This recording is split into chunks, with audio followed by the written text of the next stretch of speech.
সেদিন কেউ কাউকে চিনবে না। নিজের মা নিজের শিশু বাচ্চাকে চিনবে না, তিনি বলবে আমার কোনো বাচ্চা নাই, তিনি ছুটাছুটি করিতে থাকিবেন। আর যারা 10 মাসের গর্ভবতী তাদের গর্ভপাত হয়ে যাবে, সেদিন কেউ কাউকে চিনবে না। তুমি মানুষকে দেখবে মাতাল, অথচ তারা মাতাল নয়। আল্লাহু তাআলার আযাব।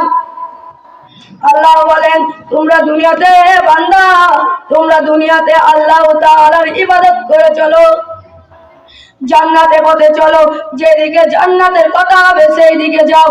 আল্লাহ সুবহানাহু ওয়া তাআলার কথা মেনে চলো, রাসূল পাক সাল্লাল্লাহু আলাইহি ওয়াসাল্লামের সুন্নাত মেনে চলো, আল্লাহ সুবহানাহু ওয়া তাআলার কথা মেনে চলো।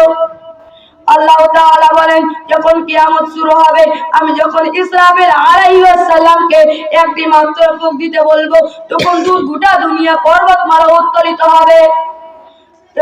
যখন দ্বিতীয় ফুঁক দিতে বলবো, তখন আসমান ফেটে যাবে, জমিন ফেটে যাবে, দুনিয়াতে কিছুই থাকিবে না, দুনিয়াতে কিছুই রইবে না। পাহাড় তুলোর মতো উড়িতে থাকিবে।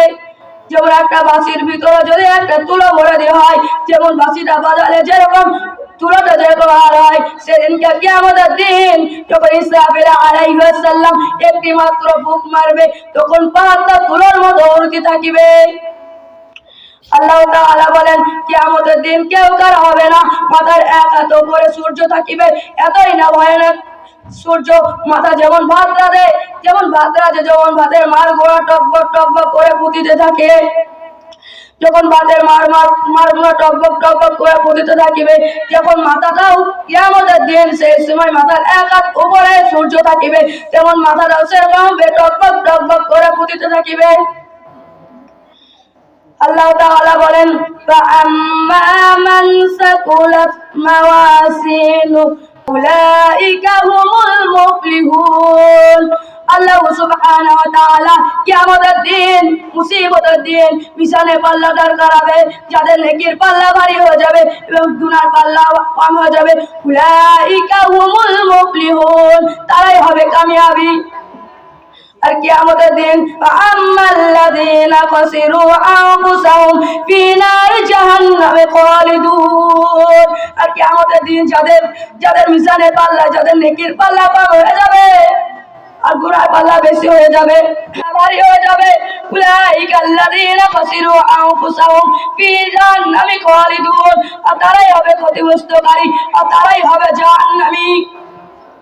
জাহান্নামের এতই কঠিন, জাহান্নামকে আল্লাহ সুবহানাহু ওয়া তাআলা আল্লাহ পাক 1000 বছর জ্বালিয়েছেন, সে আগুনের কালার হয়েছে সাদা। অতঃপর আল্লাহ সুবহানাহু ওয়া তাআলা জাহান্নামের আগুনকে জ্বালিয়েছেন 1000 বছর, সে আগুনের কালার হয়েছে লাল।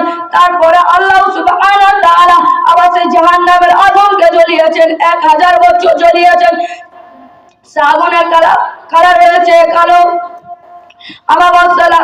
রাতের মতো জাহান্নামের আগুন যেমন টকবক টকবক করে ফুটে থাকবে, জাহান্নামে এতই না কষ্ট হবে, সেদিন কেউ কারো মরণ হবে না, বাঁচবেও না।